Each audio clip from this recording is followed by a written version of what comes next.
Yo, what is up, guys? This is, of course, your boy Bernie here, along with Pete and Brad. What's up? What it do? And today, guys, we are going to finally finish the most anticipated thing ever, which is, of course, our preseason talk about these teams. What I love most about this, especially as we kind of let the weeks go on a little bit before the season starts, I believe we are 2 weeks away or 3 weeks away, right, from the start of the regular season. Yeah, I'll say like 15 days. Yeah, 2.5 weeks, something like that.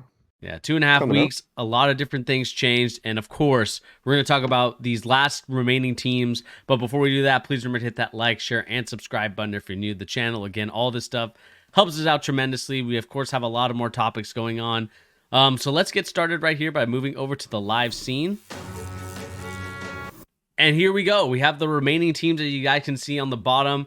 And let's kind of just start with some of these, I would say, teams that we know are probably not going to be in the first two categories. Of course, if you guys don't know, the categories we, of course, have are NBA champs, NBA playoffs, league pass worthy, mid-off, and lottery bound. Let's start with the Pacers. And Brad, I want to go to you. I know the Pacers, they made that huge trade. A lot of question marks were being had because they got rid of Sabonis, and it ended up working well for them because they got Tyrese Halliburton. You know, Pete, my love for Tyrese. PG of the future. It does run deep. But Brad, what do you make of the Pacers? Where do you see them on this list? Yeah, I mean, I love the Pacers, and I loved them last year, and they got way better this year. You know, they traded for Obi Toppin, somebody who fits their team and scheme. He plays fast. He can jump high, an easy lob threat for Hallie. I thought that was like a seamless fit. Like something that's been really underrated with this team is how well put together they are. You know, they have good big men in Miles Turner and Isaiah Jackson. They have a great PG in Tyrese Halliburton and a great backup one in Andrew Nembhard. Shooters, like Benedict Mathurin, young talent, they have it all. You know, I would say this team is a league pass team, and I'd be watching every single game they play. They're just a lot of fun.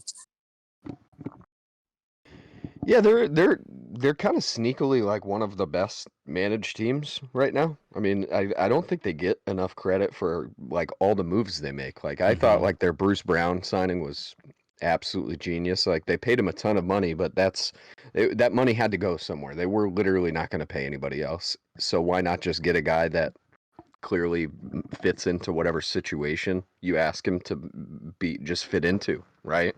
So I really like that. You mentioned Obi. They literally gave nothing away to get this guy, right? And he's like, anytime Obi's got minutes or had gotten minutes for the Knicks, it always looked pretty good, especially when he was, the first in line to get those minutes. Like the brief times where Randall was hurt or whatever it was towards the end of the regular season, they're trying to rest Randall a little bit.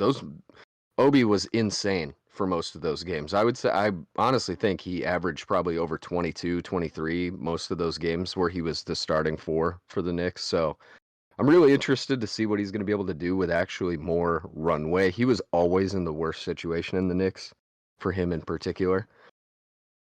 But the last thing for this team, something I think that's kind of interesting, I'm not too sure I like their Jarris Walker pick. I think he was the 8th overall pick or the 7th overall pick. Maybe he was 9, somewhere in there. I just don't see where he gets minutes for this team, so I'm not too sure about that one, especially when you have Rick Carlisle as your coach. I mean, it's kind of a meme at this point how much he does not like playing young guys. But I just don't see how he's going to get minutes. What do you guys think about him on this team? Like, is there a runway for him to actually like get a lot of playing time? Do you think he's kind of just one of those like long-term project type of guys? As somebody that drafted him in my dynasty fantasy league, definitely hope not. I mean, I drafted him before. I mean, and they drafted him before they signed Bruce Brown. So like, I thought he was going to have a path to minutes as the backup power forward behind Obi, but now with Bruce Brown there, who can kind of play every position, I don't see a path to minutes, but I like him as a long-term project. And you're right about Carlisle. Like, he definitely probably won't give him minutes, but the kid's athletic, he's long, he's skilled, and he knows how to play. I could, see him getting a lot of minutes in like 2-3 years, maybe battling with Obi. I could see that too, for sure. But they do have, I will say, for a team that's definitely, I mean, I think we can all agree they're at the best, maybe a play-in team, right? I mean, Mhm. maybe a couple spots ahead of a play, and I shouldn't say that. They could maybe get to the 6th seed. Um, they have a lot of talent. Like that's Yeah. kind of the one thing that jumps off the page with them. Like there's just a lot of talent all over the place. I would argue maybe a little too much for what their like actual aspirations as a team are. Like there's kind of some roadblocks for some of these young guys. But I am interested to see. I mean, we haven't even mentioned Benedict Mathurin, and he is. I mean, he's a stud. We'll see. He was their 6th man last year, so Mhm. I'm interested to see if guys like that can actually start getting some extended stays on the court.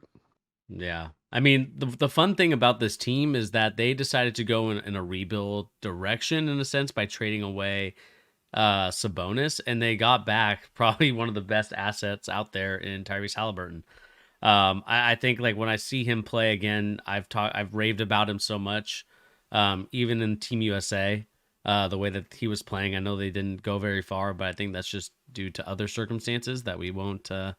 Steve Kerr. But the other thing I love too is that they have another backup point guard, Andrew Nemhard. Like I don't think that the talent level or like the point guard level drops off tremendously with Nemhard as a backup, or even if you want to play Hallie at the 2 or whatever you want to do.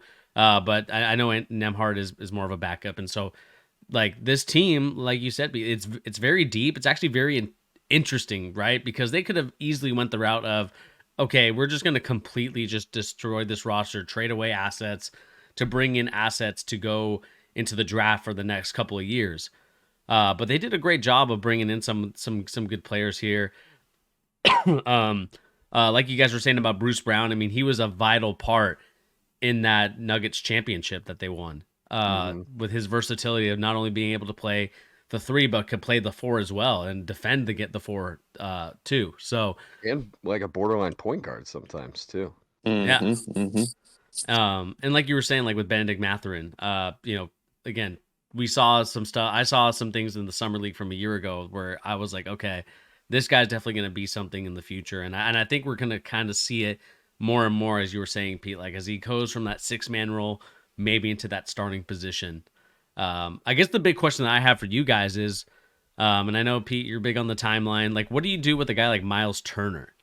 You know, is he someone that you keep on this team to kind of let him grow with these young guys, or do you try to trade him away? Because I feel like that's kind of been the big issue with Miles Turner, probably since like 2 or 3 years ago, is that it felt like they were always trying to. He's always in the trade rumors, like everyone was trying to trade for him. What do you guys make of a guy like Miles Turner? I I mean, think he's super. I've said for years they should trade him, dude. They should trade I'd him. keep him. I think he's super valuable for this team. Yeah. Like I he mean, makes them I better just on think he's both ends. good.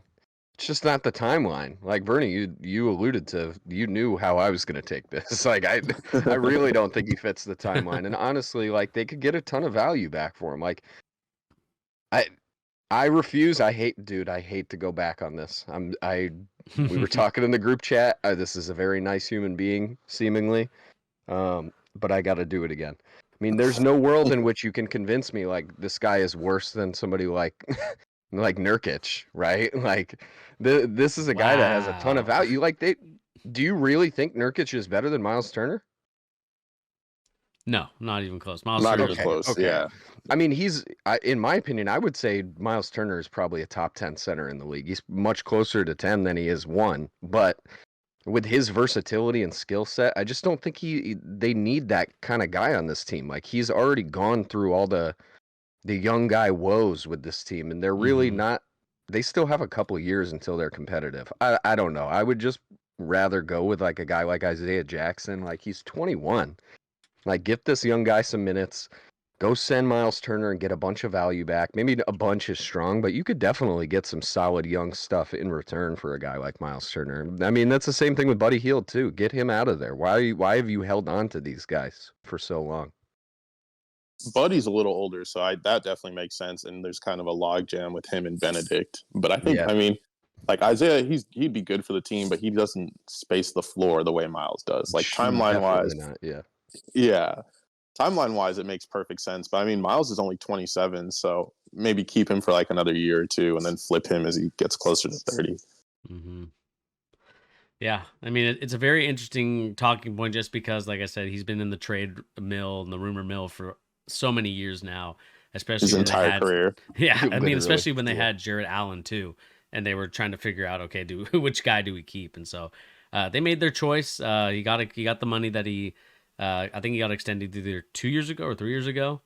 Um, and then of course, they've added so many good pieces here. So, going back to our list here, I do agree with you. I think they are league pass worthy just because I think to me, Halliburton or Hallie is just an amazing talent. I think that he clearly just makes them league pass worthy just on his own. But I think the young pieces definitely help out this team. So are we all in agreement with league pass worthy? Yeah, Agreed. I think so. Okay, perfect. Let us know in the comment section down below. Do you guys agree that the Indiana Pacers are league pass worthy, or do you have them down below our list? We'd love to know what you guys think in the comment section down below.